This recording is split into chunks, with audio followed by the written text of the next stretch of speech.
Welcome back to Squid Strengths, where we don't just talk about what happened in the game, we also decode how players are wired to survive it. Today we have a legend. We have someone who made it to the Final Four. Now she's a very nice Canadian who I think was one of the silent assassins, someone who was a very lethal strategist in the background. Now she took quick action to save herself in Mingle. She made sure she won marbles. And she broke physics with slides and ladders. She made it to the Final Four and played that final game, red light, green light. Please welcome player 17, the lobster fisher herself, Vanessa Clements. How are you? Thank you for being on Squid Strengths. Thank you. No, I'm doing fantastic. Did I get it? Yeah, you did really well. Thank you for that. As I kind of learned a bit more about your backstory, as a lobster fisherman, as somebody who is spending your winters in the frozen tundra, also drinking a beer, is that kind of like the secret training ground for the resilience you'd have to get to Final Four Squid Game? Yeah, I think so. I think when probably the biggest thing I could say is when it came to wanting to be a fisherman, I was told nothing. As I spoke about in the show a little bit, like my dad wouldn't hire me. And I really struggled getting anyone to hire me.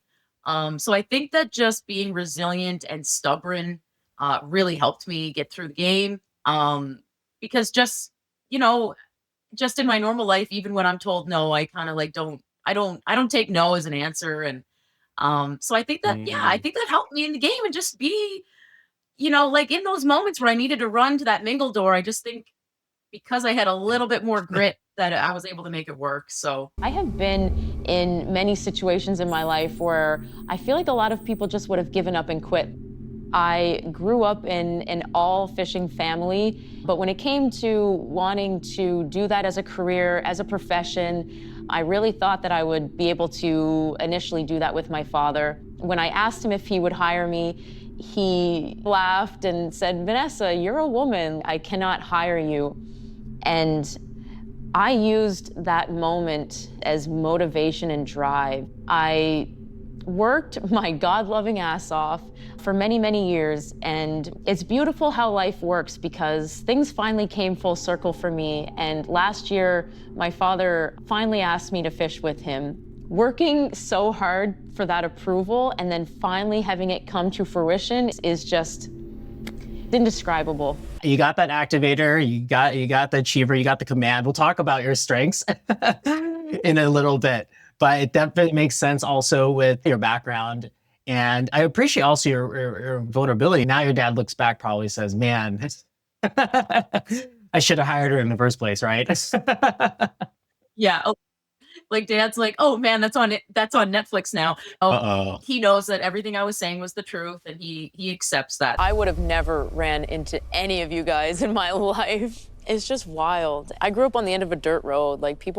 People where I'm from don't get opportunities like this. So I think a lot of you guys are similar. I've been working since I was 12 years old. I've had a job. I remember lying, saying I was 16 on the paperwork just so I could go and make money. And I worked on farms and jobs where grown men were struggling at it. So I don't know. I guess for me, it's just I think just seeing someone like me come and be on such a grand stage like this, I think I'm gonna make my little island pretty proud.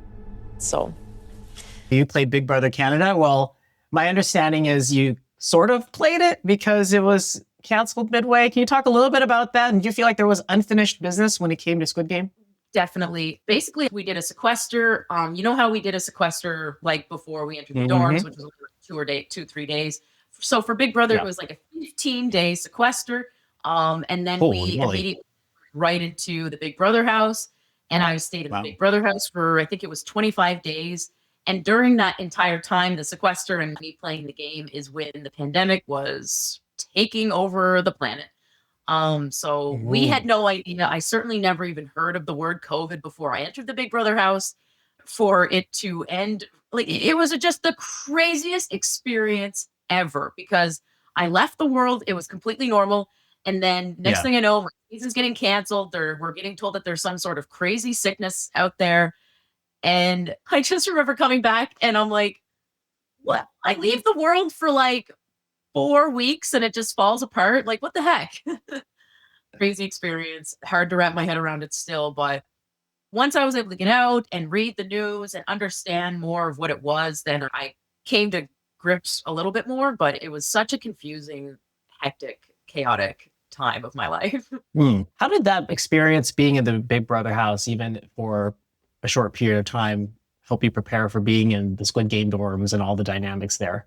It's like a very different game in the sense of it's only a group of like 15, 16 people versus like 200 to...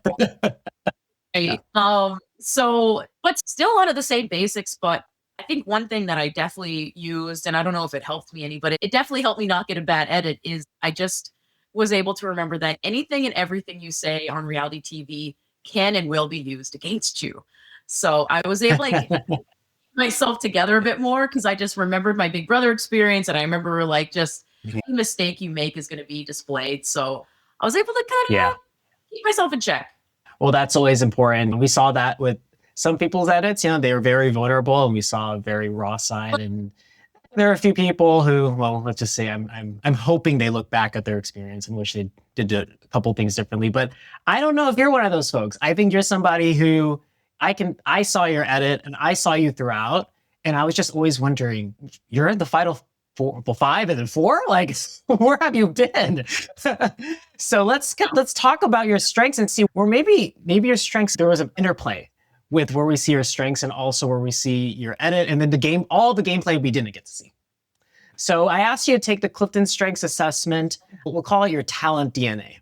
And I find your results fascinating, especially because I see some paradoxes. Now, there are certain strengths that kind of follow each other, but harmony and command are 2 of them.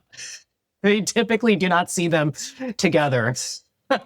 So you have harmony, consistency, activator, achiever, and then command. So first of all, before we go any further there, what were your thoughts when you saw your top 5 strengths for the first time? I really did agree with them. When people ask me, like, what's 3 words that you'd use to describe yourself? I do use like ambitious, driven. Those are always words I use to describe myself. So to see some of those totally made sense. And then to see like harmony be number 1 also made sense because I hate conflict. I hate people being upset with me or not liking me for a reason that maybe isn't correct. I don't mind if someone likes me for something that's true, but I always like to solve it and find peace. And so they honestly, I was like, yeah, those are pretty spot on. Love it. I'm glad to see, especially I've been a Gallup certified strengths coach for almost a decade. And many folks have a set of strengths that seem to, let's just say, make sense or kind of go along together. I love seeing these like very seemingly contradictory ones where your number 1 strength is harmony. Makes perfect sense. As you mentioned, you played in R, the Knights Canadian. I can see why you made it far. And it probably kept you from, say, folks like Steven getting a death stare at a Circle of Trust, for example, kept you there, sticking around. But you also, again, have command. So I think of that as like the general, as you mentioned, somebody who's very ambitious, somebody who's going to be very much at the forefront. So when you see these put together, was there anything in your game where you kind of saw these 2 strengths in conflict, or at least you might have felt internally that, I see both sides of this. Me, I don't like conflict, but I also like to take charge. How did that work out as you kind of reflect onto your game? It's tough. I think when I think of different aspects, I could see how it played out. Like when I think of catch, I actually wasn't in first place position originally. I was further. That kind of aligns with my harmony because I ended up just going in a spot that no one had a problem with me being there. I was just gonna plot myself there and stay there. But then the maybe commander side of me took charge whenever there was a few people mentioned like, oh, maybe we should have a woman in the first position instead of the twins. They had themselves in position 1 and 2. So that's when I took myself into a different role of like the commander-ness and been like, yeah, we can do that. Let it be me. I'll go in the front. So sure enough, I made that happen. I went right first position. We didn't know how they were gonna determine who goes first, but sure enough, it was like the lowest number gets first, and I had the lowest number in the dorm. So in that kind of situation, it worked out really well for me. I'm glad that I didn't let someone else take that. I took it for myself. I made sure to put myself in that position, and then I got to sit back and watch the entire game. So I think that'd be one example when maybe both were present. That makes perfect sense. That makes perfect sense. At the end of the day, it is a game. And you're definitely somebody who's a gamer. You've done this before. So that's another part of it. We'll talk probably a bit about where that conflict may have come to play in the final 5? You are the final 5. Albeit the Canadians say, I'm sorry, but I'm going to my team. In this game, I wanted to blend in, not stick my neck out. Sorry about you. We're out. Hey, we need one more. One more. No one is looking at me like I'm a big threat because they think that I'm alone. So we'll get back to that. Very, very memorable scene. So, okay, so marbles. So let's talk about your command versus harmony again. In the marbles game, of course, we know that your job in the 20 minutes is to get your opponent's marbles in whatever way I'll decide. So I heard that you admitted you, let's quote, rigged that game because you understood the math. So tell me a bit about that side and also how you might have used your harmony to make it appealing so that your marbles partner would agree to that. So the first thing I'll say is I definitely didn't rig it. At the end of the day, it was still a game where she could have won just as easily as I could have won. But it just so happened that I did know the strategy behind tic-tac-toe, where I didn't know if she knew the strategy behind tic-tac-toe. I mean, it's a very basic game, but there is a strategy behind winning. With Anne Lenny, I knew without a doubt she did not want to play a throwing game. I personally probably would have picked a throwing game if it was a different partner, but knowing that she didn't want to play it, I was like perfectly fine with that, incoming the harmony aspect of myself. And I thought to myself, well, I'm not going to do some random by chance game. I'm not going to do that. So I had to come up with something else that was in line with what we both wanted. I remember being in that portable bathroom outside of the studio and thinking to myself, like, maybe I'll ask if she wants to play tic-tac-toe. I was like, I know the strategy behind tic-tac-toe. Maybe she doesn't. Even if she does, that's okay. We can play it out and see how it goes. I actually remember like going on the mirror and being like, and creating the fog and actually playing tic-tac-toe with myself just to make sure I had that strategy locked in. Even though it's the silliest, stupidest game, I was worried that in the moment I was going to like frig up. But sure enough, once it came time to agree on the game, I suggested tic-tac-toe. Her eyes lit up. She was more than happy to play that game. And it went really well for me. Maybe rig is a strong word, but definitely very strategic. Again, earlier I said you're the silent assassin. And let's just say, you know, it's the kind of move that I think a silent assassin would make, even though you're obviously super nice person that can get along with anyone. So I think that seems to be a very important motif to your game. And especially the edit, we didn't get to see, like, that's the kind of stuff I would think, like in Survivor, for example. Can you please play Survivor? I know Canadians now have won the game, so I think I would love for you to be on Survivor, Vanessa. I will get there. I'm telling you. I've been calling up Jeff Probst every year, so we'll see if it ever turns out for me. Come on, Jeff. Come on, Jeff. She's sitting right in front of you. Well, you had a moment. I had to watch again and again because I was kind of stunned, especially when I was talking to August. So we obviously know Mingle, that was really August's time to shine. But again, you were the silent assassin. And there was a part where I'm like, did she just do that? Did that just happen? So let's talk about that chaotic game Mingle and how, Vanessa, you found a way to get yourself in that last room, that one last spot, right? I understand you might have said that the edit might have been too soft, that it was a lot crazier than it was, that there was a lot more that was going on.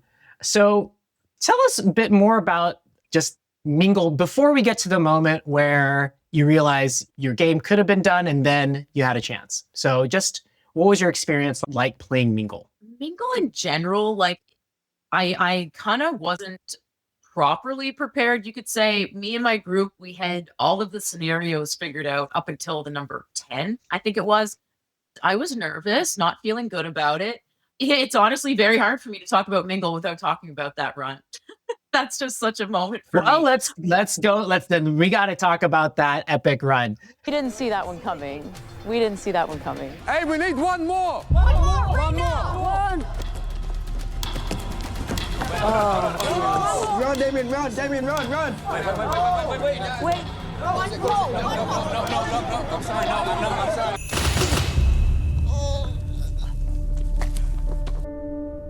I am ecstatic for myself. I somehow made it into a room that needed one person, but I'm leaving behind all of my allies, some of my closest friends in this game. It's a double-edged sword for sure. I couldn't wait to watch it with my own eyes because I don't even really remember the moment either. I just remember looking at all the doors closed. There was just me and a few of my friends out there, and we were just so screwed. We knew it. Like, we were done. You even hear me say, like, we're done, bro. We didn't see that coming. Yeah.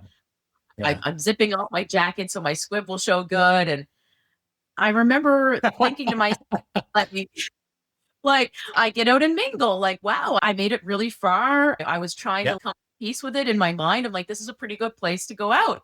And then as I'm having this conversation in my mind, like on the completely other side of the room, we need one. Like, I'm telling you, no thought process is done. There was no contemplating. I just remember like flying to the door. I heard Damien's stomps behind me. I thought that he was going to erase me, but I was able to get there for good.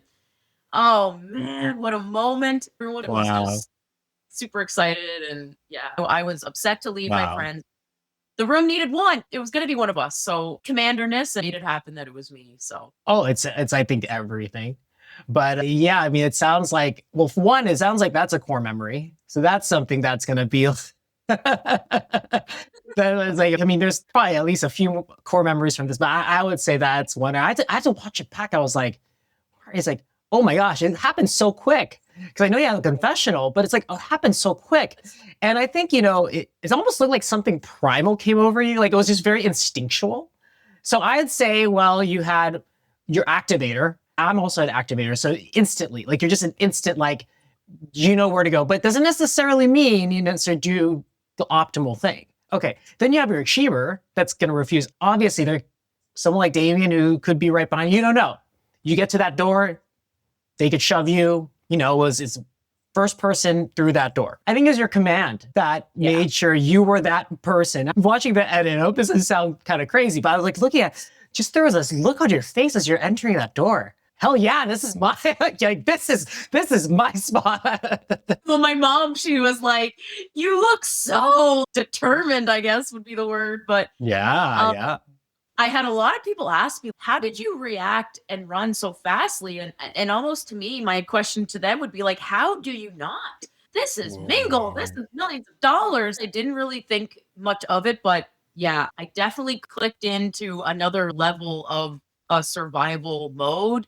And was just all about that door. And it's fun to watch back for sure. One of my favorite moments. I mean, it looks awesome. In a way, almost your harmony was saving you from your defeat. It's like you're at peace. You have to be at peace with yourself first. But then your command and your activator went instant when you heard, "We need one more." Like it's instant. Not everybody reacts that instantly, right? They might even need that split second to realize there's an opportunity. And in that split second, the door shut because you went into that door. You entered right. Yeah. I'm sorry. Yeah. Yeah. So, well, we're glad you did because that means we got to see you continue on. So let's talk about your number 4 achiever. So you must have prepared a lot for dice games. So did you even prepare for Gongi, I'm assuming. But you knew a lot about dice, or at least the die, when it comes to slides and ladders. That was very ingenious. So walk me through like your strategy for slides and ladders. And if I remember correctly, like you were the last team to start, but then obviously the first team to finish. This game is all about connections. You have to decide who's going up the ladder, who's going down which slide. You start to think of all the relationships. Where does everyone rank in people's lists? Everyone has their allies, has their best friends, but I only have me in this game. So let's hope player 318 has made some connections and that we can get through this. Yeah. That in itself was like amazing. Yeah, door monitors, they put us last place. I wasn't too panicked just yet because we didn't know what the game was, but then I did start to panic a little bit more once we saw what the game was. Being in the last place wasn't the best spot to be in, but I'll tell you, being in the first few spots wasn't a great spot to be in either, because then you had to go to slides and you didn't know which one was safe and which one was good. So, I was hoping it was going to be okay for us in that sense that at least once we got to a slide, maybe it would be determined. However, after my first roll with the die, like once I got my hands on that puppy, though, I started to think there's a much better strategy with this. It was so big and large and in charge. It's not rocket science or nothing, but I basically would, when it was my time to roll, I would evaluate which number is going to put me on a slide. All right, number 2 is going to put me on a slide. So I'd put the 2 on the outside. I would just make sure to like go on a more flat space and try to just roll it as straight as possible.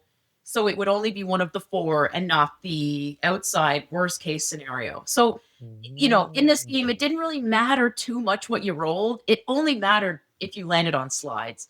And if you could kind of avoid doing that, then you could just slowly inch your way up that board. And yeah, that's exactly what happened to us. We didn't have to go down not one slide. We were the last team to be able to play, and we finished first. So slides and ladders went really well for me and my partner Chris. Hey, you guys are already at top. Blue, you already, it makes the most sense. I love you guys. Makes the most sense. Congratulations, Blue Team. Silent assassin. I'm sure afterwards, as they kind of look back, it's like, man, it's sneaky. That's. I mean, that makes sense. I get, it's almost like that Price is Right die, kind of same thing, has that kind of like look to it. It's the same sort of foam, but giant kind of thing. Yeah, so that strategy makes perfect sense. So, okay, I guess they won't be using that die again, probably.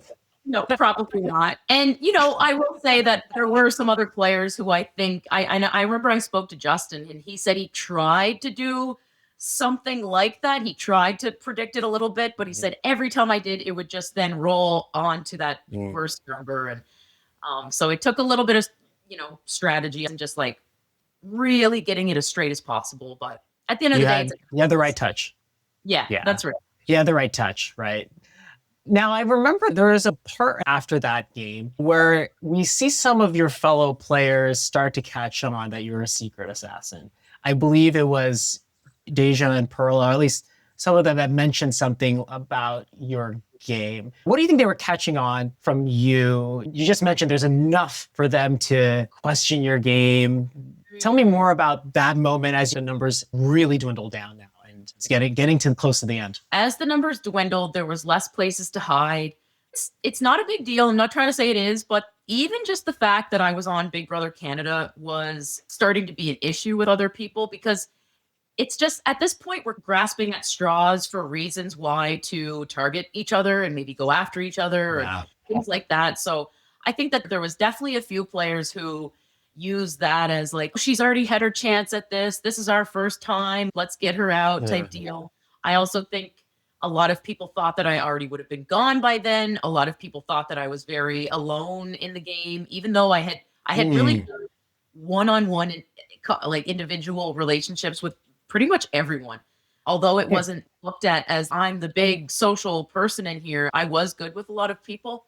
A combination of a few things like that and just being a little different. I get that I'm a little odd sometimes. So I don't know if maybe I just didn't fit in as good. But yeah, people were definitely starting to pick up on me. I was targeted a lot more than even what the edit shows. That's for sure. Really? Okay, do you have an example of something that we didn't see in terms of you being a target? Probably just, I think, the fact that I made it through Circle of Trust is still just such a mind bender and it's hard to watch the later portions of the game because of how much, for me personally, is cut out. So yeah, I was like, just, people were coming after me, but a lot of things happened that I was able to get myself out of that game as well. But yeah, people were coming after me. Unfortunately, it didn't make the edit. So it is hard to explain it, but yeah. Yeah. 17. I'm having a hard time with her. I just don't know if I can trust her. Yeah. I think she's maybe playing both sides because she has nobody. Yeah. God. Please come. Give me the strength. Give me your awesome strength to get through the rest of this game. Well, it sounds like at least they respected your game. It's interesting that you mentioned one-on-one. Do you tend to be somebody that has more like one-on-one relationships? I'm somebody who tends to have more and closer one-on-one relationships. Actually, this is the difference between my partner and I, who she tends to have like, he has a big group, a big crew. And he's like, sometimes he's like, you just like to have like one, and it's like, yeah, I like to focus on one-on-one relationships. The problem is that could be interpreted as you're not part of the crew. You're not part of the, even though like a lot of people do still like you. Yeah. Exactly. And that's kind of the vibe that I think a lot of players got. But yes, I think younger Vanessa was very much, oh, I wanted always to be a group. But as I grew up, I actually enjoyed the one-on-one conversations more and really getting to know somebody. So I did a lot of that. And unfortunately, again, it just kind of boils down to, I just don't think my game was dramatic and sloppy enough to really get enough screen time, or whatever you want to call it. You didn't have the moment slides and ladders between Steven and Perla, and everybody has very different games as well. Now that you mention it, I have a feeling that my game would be closer to your game because I don't like to ruffle feathers too much, but at the same time, I do want to be known, but I'm also kind of like weary. Like I understand, like if you want to be known, you can get up to the front, but you're sticking your head out there, especially because any given person can eliminate you. Like they could have the power at any moment to eliminate you. And you piss off the wrong person. Yeah. There you go. I mean, and I tend to be one-on-one as well. So I could have had the same challenge. Well, that's it. And even I remember watching season 1, like when there was a guy who made too many friends and that got him eliminated. So it's just like you have to in that sense. I don't know. I just knew that being the social butterfly wasn't going to be a good idea for me. And I just think the more I could look like this long lost puppy, the better. That's interesting. There were the few times we heard commentary about you with other players, and they mentioned, essentially they alluded to you not being with anyone, even though you had many friends, just individual relationships. And you mentioned that you're like a long lost puppy. Was that intentional in some way? It definitely was. I think that I wanted to, again, just make myself as small. And I just thought that the more I could make myself look like an outcast, the better, because then maybe people would think I'm alone and leave me alone. And that's kind of what happened. Like, I think a lot of people didn't see me as threatening because it's like, she's just alone. Well, I'm going to make a strengths inference here because, and if you go to our Fate of O, something I talk about is that we lacked strengths awareness. So in a way, I would argue you had ultra strengths awareness, especially with your command and activator. Somebody who has command and activator with low strengths awareness in a situation like Squid Game would find themselves at some point front and center. And having ultra strengths awareness, maybe you realized if that could happen to you, you needed to reel that back in to the point where you made yourself somebody that was more invisible, if you want to call it that. The intention of that was to reel in what I call the shadow of those strengths. Is there any merit to that analysis? I would agree, 1000%. I kind of knew I was going to go in with a bit of a target on my back already. I was hopeful there would be other reality people when there really wasn't many. I thought that I was just going to be one of many, like Big Brother or Survivor. I just thought that there was going to be other people. So once I realized that I was the only one and people started to pick up on that, and not even that, just different aspects. I guess there were some like women and men too, who once they heard I was a fisherman, like they thought, oh my God, like she's, I don't know, strong and must be able to get through a lot. I agree with what you're saying. I just never really thought it through all that much, but yeah. Well, that's why you're at Squid Strengths. You kind of give them a different perspective and hopefully something that will be very helpful outside of just the Squid Game experience. Absolutely. I love this kind of stuff. I love personality tests and everything. So happy to talk anytime. At some point, it'd be cool to see how multiple players, especially since you made the top 5, like how that impacted your game when it became an actual smaller Survivor level game. You had like 20 players at that point, which is like the second half of the season. So, but that could be for another time. Maybe we're just we'll manifest that over here. So, and by the way, 2 players on my cohort were at previous reality TV shows. So maybe they were just on the O side and we all just died because we didn't know how to press a button. I was hella worried whenever I was leaving that dorm and I looked at all the O's and I'm like, great, all the personalities are in here. And now we're going to be the ones who are going to be screwed in this next one. Because you convince yourself of everything in there. So yeah, I definitely was worried that you guys were going to be the favorites in that, because I agree. There was some personalities in there. To the point where a lot of things are left on the cutting room floor that, let's just say that it became a brawl. We didn't get to see any of that. I need to watch this explanation episode because I heard fists were thrown and shit got crazy. And why wouldn't they show that? Like, I say we're too lovable / had a lot of personality, and there's a lost 10th episode, right? Because the first season had 10 episodes. So where would that lost episode go? I think is because it was supposed to be with the O. Yeah. It definitely took away from that 1000%. And even just some of the dorm life and everything, like, oh man, I can't believe that we got cut episodes. If anything, I thought we were going to get more episodes. So It's a game of chance. It's a game of bluffing. At the end of the day, it's 50-50 odds. All I have to do to make it to the final is not pick that black coin. well, let's talk about that final game, or like a second final game. And first of all, that steak dinner, was it actually like a really amazing steak dinner? The steak was like the thickest steak I've ever had in my life. Like, it was a thick old steak. Everyone else was complaining that it was cold, and I'm like, you guys are crazy. Like, this is really good food. So yeah, the steak was iconic. There was seafood. I mean, as someone who eats seafood almost daily, like, I really, really missed it at that point. So yeah, gave me the energy I needed. But then, of course, like, as we're finishing biting, then the guard comes out and reveals that game, and I figure out that I'm in the worst position, and yeah, was not good. Not good. This is the final round. The player left at the end with a black coin will be eliminated. So, Vanessa, I'm not second guessing myself. It's in the right hand. Don't pick wrong, please.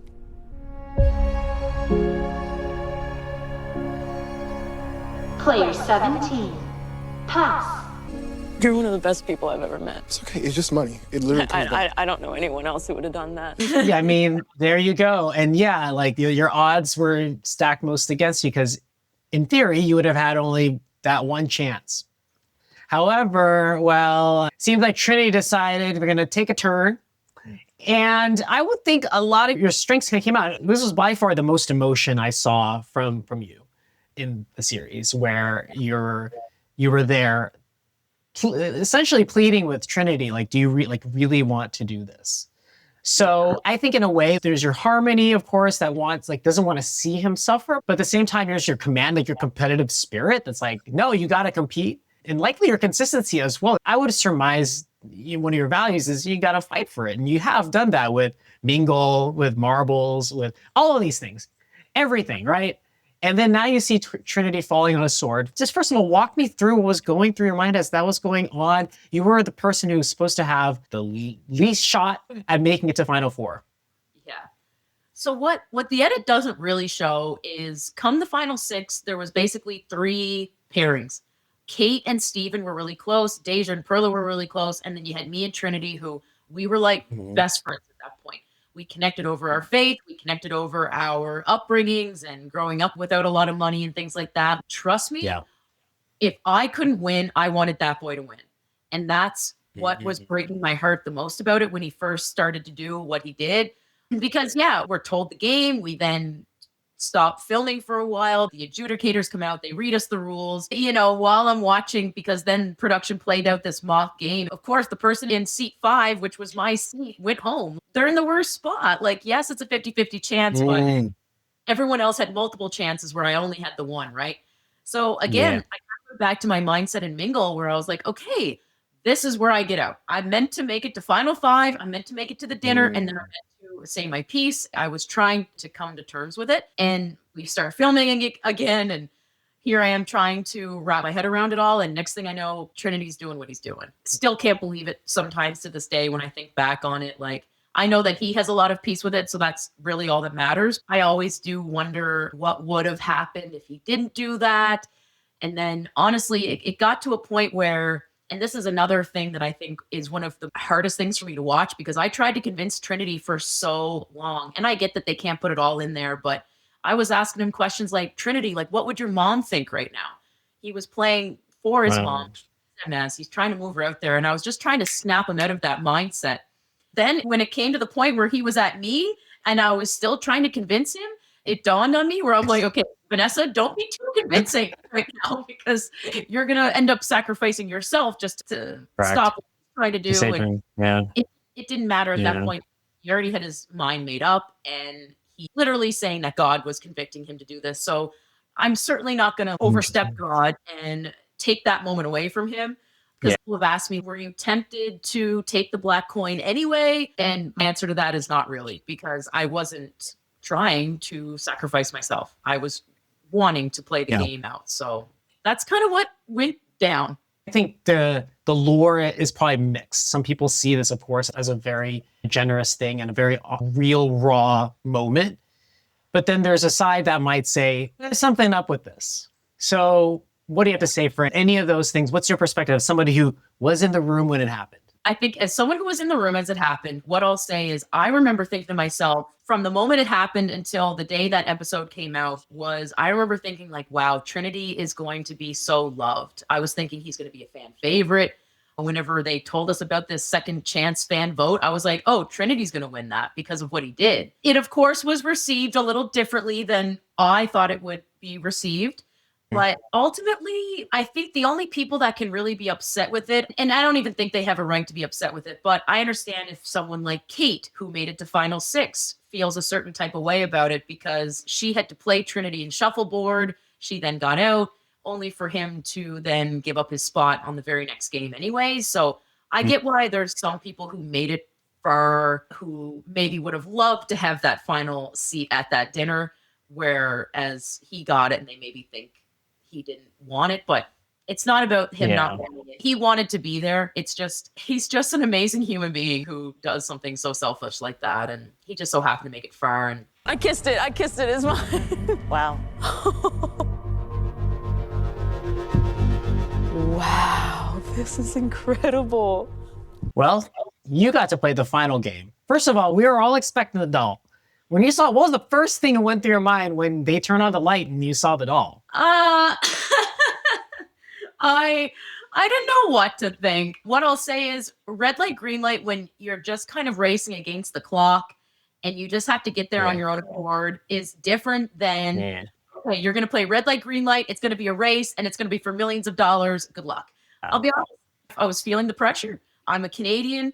I knew that I was playing for a significant amount more money than other players. I just kind of had a lot of like, Steven, he's taller than me. If I move at the same pace as Steven, he's going to get there before I do because he has longer strides.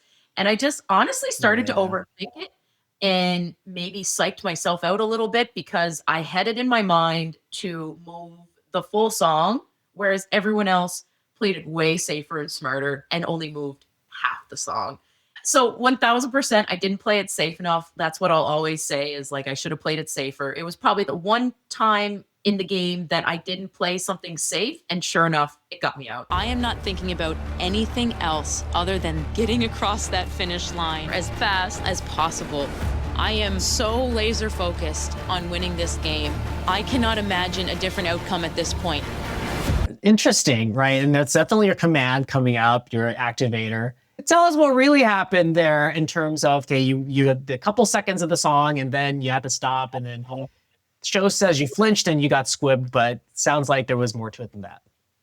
Who said I flinched? Oh, no, just the edit shows that you not flinched, but like you moved.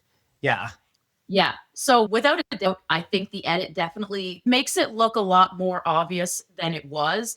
And I think when they edit a game like Red Light, Green Light, and this is the most important game, and this is for the millions of dollars, I think that they do want to edit it in a way where it's like very obvious as to why someone gets out. And so for the audience, they can be like, okay, yeah, look what she did there. She's out. And it's not be this, she didn't do anything. Why did you take her out? They, as a show, would get hate over that. So I get why they had to make it look the way they did. What I'll say is we all know the song. I know I didn't move outside of the song, but I still made a mistake and I still blame myself, which I honestly find a lot of peace in. I'm so glad that I don't blame other people or anything like that. I just should have played it safer. I shouldn't have moved so much. In a moment where production is hungry to get you out, I should have not given them a reason to get me out because I think it was just so easy once I moved more than everyone else, whether it be within the song or not, almost was irrelevant at that point. So basically the rules were did they even tell you the rules were slightly different? Because obviously you're racing first person win $4.5 million. You win more because in Canada, you don't get taxed for it. And obviously Canadian exchange rate works in your favor. So even more so, can only imagine there's like bonus. So there's slightly different rules besides the fact that it's first person wins. Yeah. It shows me what pressure can do to you, because looking back now, I can't believe I didn't think it more rationally. But in the moment, the pressure was on. Yes, Sure. the adjudicators did indicate to us that we want to eliminate you guys during this game. We want it to be this close race.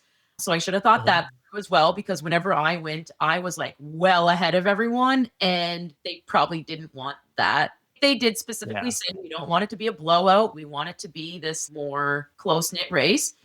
And I think back on when they were telling us those rules, they even specifically said, even if you all move, it's going to be whoever moves the most or something. It was just kind of going to be one person around. And yeah, unfortunately, I just gave them such a golden opportunity to get me out.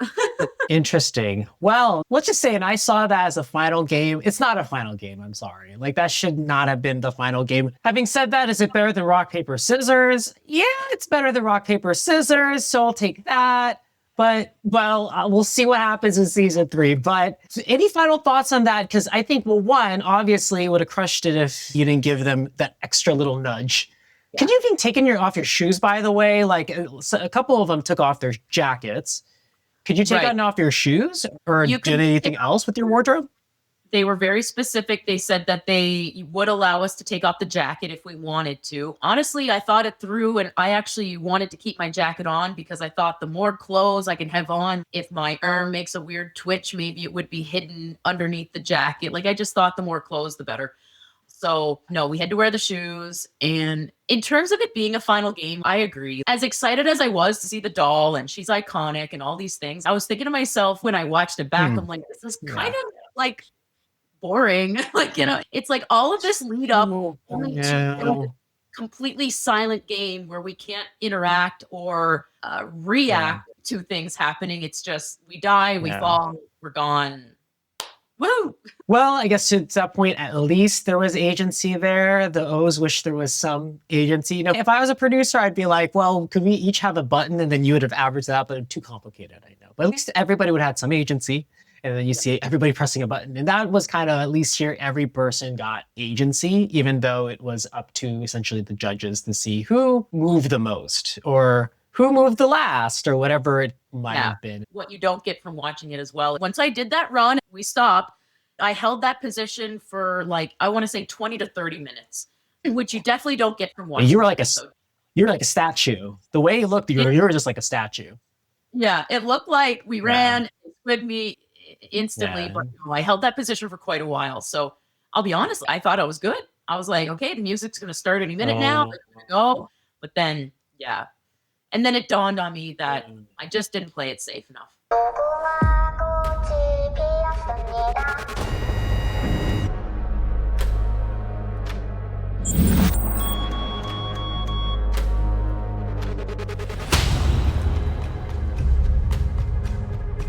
Yeah, it looked like Pearl and Deja were definitely stopping well ahead of the end of the song. So no wonder they're the last two. Well, before we go, you mentioned previously there might have been an opportunity at the boiler room. Now, was that an opportunity that you could share a little more about? Because you also mentioned that there was something that you had up your sleeve that impacted your opportunity at the Circle of Trust. And I think your strengths could have played a big role here as well. So first of all, was there anything that you could share about that? Oh, yeah. I can tell you pretty much everything about it, other than maybe one little detail. But I am going to make a video and share it with everyone. But yes, after Slides and Ladders, because we got first place, me and my partner Chris were given a 10-piece coin from a guard. 1 coin, 2 players, okay? Then the next day, we had to decide between the 2 of us which one was going to go into the boiler room.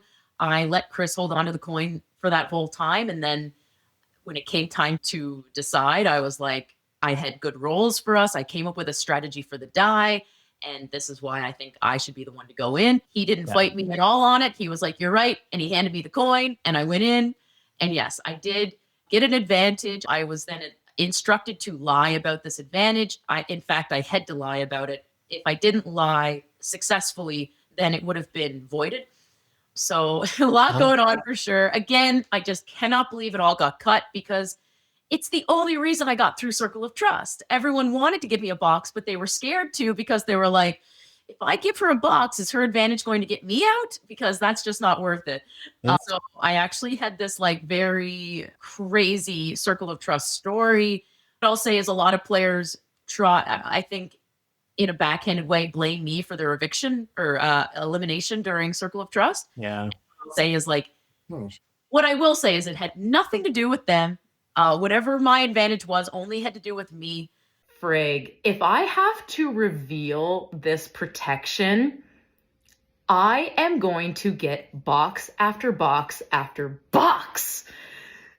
No! I really started to panic over that because I was like, I just doubled down on this lie, even though I know people don't believe me, but I'm still trying to put on this face that like, you know, I had a chance at an advantage and I didn't get it. I'm still trying to put on that like type face. And if I then had to stand up in front of everyone, pull that thing out of my bra and be like, sorry guys, I was lying this whole time, that would have screwed me over so badly. For multiple reasons, okay? One, I got an advantage at a very late stage in the game where I knew a lot of players were definitely not happy about that. And two, the fact that I got a mulligan round, right? I got to get off scot-free for one round. I feel like that also would have pissed off the other players where it's like, nope, she's getting my box, she's getting my box, she's getting my box. I had myself convinced that if I had to reveal the protection, I would have been so screwed.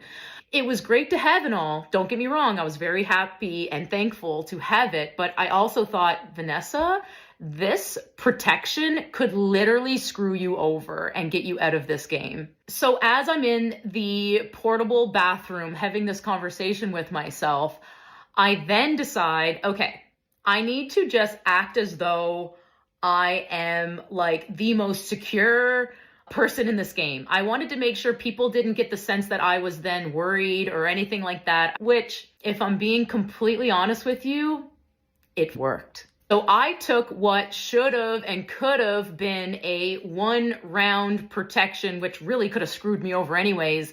I then turned that into a full-blown, full game advantage. Going into a game like Circle of Trust, all you have to have is a little bit of suspicion on you, and you will not get a box. And that is exactly what happened to me. All of those players, I was extremely heavily targeted in Circle of Trust. I had multiple players coming after me, and guess what? Not a single one gave me a box. All of this said, and don't get me wrong, it was nothing but bliss for me. It really was. However, I will say that there has been a lot of players come up with their own assumptions as to what my advantage was or what I truly did in that boiler room. Theory number 1 was that I had the power to pick the people who gave out the boxes. Theory number 2 is that my number just wasn't in the box as an option to be picked. Number 3 was that I didn't have a blindfold on when everyone else had a blindfold on. 4, if someone gave me a box, that they would be out themselves. Theory number 5, that the guards were gonna block anyone from giving me a box. Like, truly, I have heard so many theories on what my advantage could be.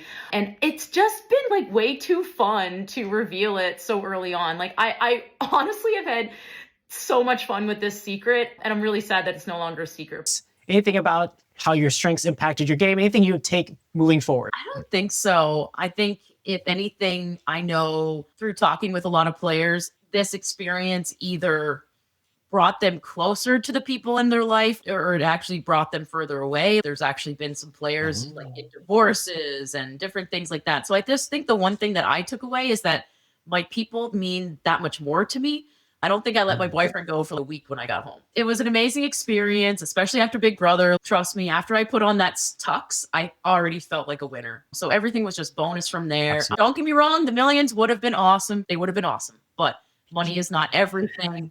And I got everything from that experience except the millions. And I'm pretty thankful for that. So yeah.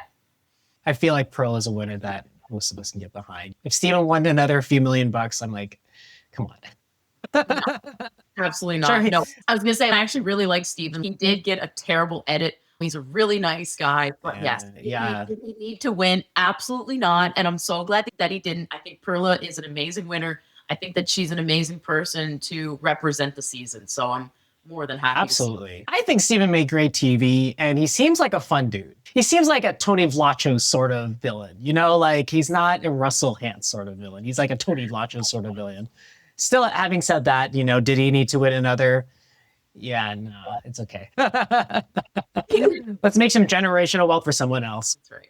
Thank you so much for your time here. You know, I really appreciate it, Vanessa, and I'm so glad we got to connect. Oh, thank you so much for having me. This was way better than anything else I've done because I got to learn a little bit about myself through doing this. So thank you. Wonderful. Yeah. That makes my day. Thank you so much, Vanessa. Yeah, no problem. Thank you. Before we close out, let's take a step back. I want to look at Vanessa's game through the lens of Gallup strengths. If there is one theme, it has to be the mastery of adaptability. Vanessa did more than just survive the chaos of the mingle game. She psychologically accepted her elimination. She unzipped her jacket and prepared to leave. Then fate intervened. She didn't panic, she pivoted. She played the rest of the season with a bonus life mentality. In coaching, we often talk about playing with house money to reduce performance anxiety. Vanessa really lived that strategy. She seemingly stopped fearing the game because she had already lost it in her mind. We also saw what looks like a textbook example of the relator theme. The game encourages wide and shallow alliances. Vanessa went the opposite direction. She built a deep and singular bond with Trinity. As she revealed, that wasn't a 5-minute decision at dinner. It was a 30-minute debate rooted in shared values and real struggles. She treated people as partners instead of game pieces. Some might say that narrow focus cost her the circle of trust. However, it ultimately bought her a ticket to the Final Four. Finally, there is the irony of her exit. You have a lobster fisher who battles the physical elements of the open ocean every day. She gets taken out by a requirement for absolute stillness. She held that pose for nearly 30 minutes and thought she was safe. It serves as a reminder that even our greatest physical strengths can be tested in unexpected ways. Vanessa proved that you don't need to be the loudest voice in the room to leave a legacy. Sometimes you just need the grit to outlast the noise. Now, in this new year and the off-season of Squid Game The Challenge, I will release Squid Strengths episodes twice a month. I want to keep the insights rich and powerful and focus on the highest value stories. Coming up, you will hear the stories from unique individual characters who you may not have seen on screen, but have an incredible background and experience to share about how their strengths impact their gameplay. We'll also bring on some of our favorite duos to share how their strengths joined forces in the game. And we'll have some specials, such as viewing parties where we dissect the episodes from a strengths-based lens. For our next episode, we are doing something special. I'll be coming to you live from Tokyo, Japan. It is our very first in-person recording. I'll be sitting down with Leon, player 172. You might not remember seeing much of Leon on screen. That is exactly why this conversation is so important. He offers a perspective we missed. We get the deep dynamics of the dorms and the reality of the early games up until his controversial exit during Mingle. It is a look at what it's really like to live inside the Squid Game machine when the cameras aren't focused on you. I'm Coach Bryant Raymond, player 164. We'll see you again on Squid Strengths in 2 weeks.